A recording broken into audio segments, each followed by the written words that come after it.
High above the sleeping world, on the shoulder of a towering gray mountain peak named Eldoria, the winter winds wove their final tapestry of the season among the swirling millions of snowflakes descending. One was different, this snowflake. Crafted with impossible intricacy, 6 arms branching into delicate, frost-fern patterns that caught the starlight like scattered diamonds, felt a peculiar awareness stir within its crystalline heart as its brothers and sisters settled resignedly onto the thickening blanket below.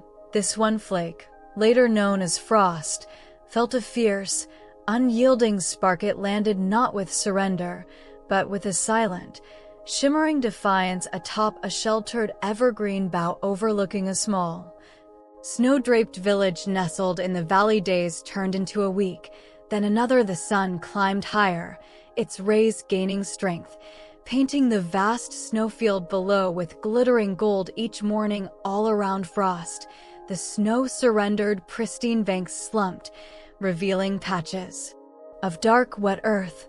Icicles wept steady tears from the rooftops, the air filled with the musical drip of melting snow. Frost clung desperately to its pine needle perch. Each warming beam felt like a searing breath, threatening to dissolve its very being. It focused its entire existence on the cold core deep within its structure, drawing strength from the lingering mountain chill exhaled at night, resisting the inevitable flow towards water with a quiet, desperate courage that made its facets gleam even brighter under duress. One crisp afternoon, a sound drifted up from the village, not the usual joyful shouts of children building forts, but a soft, mournful melody played on a wooden flute. Curious despite its struggle, Frost watched as a small figure emerged from a cottage at the valley's edge. It was a young girl, Elara, wrapped in thick shawls, her face pale but serene. She moved slowly,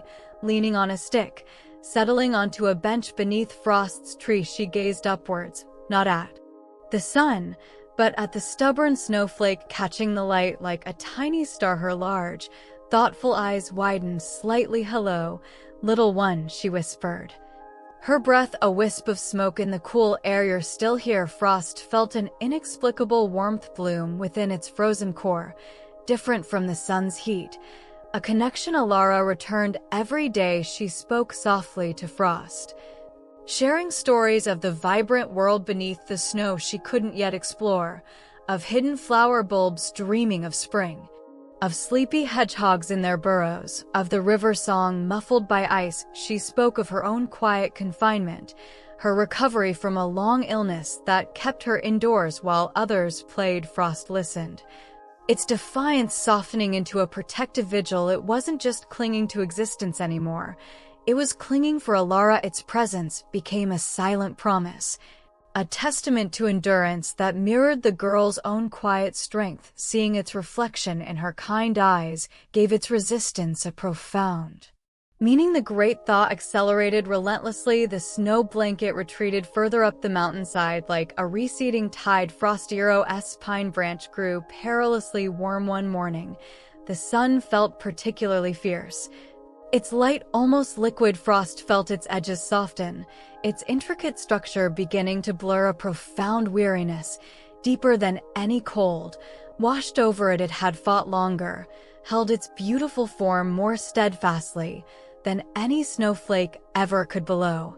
Elara sat on her bench, her flute silent in her lap, her gaze fixed solely on the glistening crystal above. She understood. A single tear traced a path down her cheek, cool against her skin. Frost saw it, that tiny, human acknowledgement of its struggle as the sun reached its zenith. Frost knew its final moment had come. It didn't fight the warmth now. Instead, it gathered the last of its crystalline energy, focusing all the starlight and moonlight it had ever captured, all the mountain chill it had embodied, and all the silent courage it had found. With a final, breathtaking shimmer, like a miniature star exploding in pure white light, Frost let go. It didn't melt into a mere drop of water. It transformed a cascade of radiant, diamond-bright mist, impossibly cold and sparkling. Gently descended. It swirled playfully around Elara, brushing her cheek where the tear had been with a touch like the softest, coldest silk, carrying the faint scent of pine and starlight before vanishing into the warming air. Elara sat very still. The lingering coolness on her skin a tangible farewell. The branch above was bare, yet she didn't feel sadness, but a deep, resonant warmth blooming within her chest, replacing the lingering chill of her illness. The snowflake's stubborn refusal.